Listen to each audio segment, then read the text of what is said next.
সিলেটের বিছানাকান্দির পাথর আর স্বচ্ছ পানির সৌন্দর্য আমরা সবাই জানি, কিন্তু ড্রোনের চোখে এবার ধরা পড়ল তার ঠিক পাশেই থাকা অদ্ভুত সুন্দর এক অজ্ঞাত গ্রাম। আকাশ থেকে দেখলে মনে হয় কে যেন সুনিপুণ হাতে এই গ্রামটিকে সাজিয়ে রেখেছে।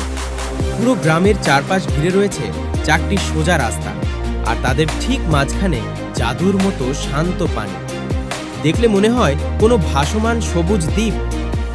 এই ছোট্ট গ্রামটির সৌন্দর্য এখানেই শেষ নয়। ঠিক এই জাদুকরী পানির মাঝখানে ড্রোনের লেন্স খুঁজে পেল একটি সুন্দর স্কুল। শহরের কোলাহল থেকে দূরে প্রকৃতির এই শান্ত কোণে পড়াশোনার এমন মনোরম পরিবেশ সত্যিই কল্পনাতীত। পাথর বিছানো ফুটবল মাঠের ঠিক পাশেই প্রকৃতির বুকে লুকিয়ে থাকা এই রূপকথার গ্রামের নাম আপনার জানা আছে কি? জানা থাকলে অবশ্যই কমেন্টে জানিয়ে এই রহস্যের সমাধান করুন।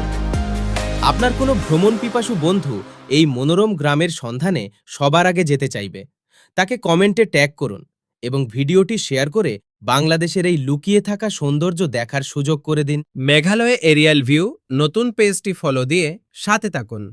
আমি সাদিক রহমান, সব সময় আপনাদের সাথে আছি।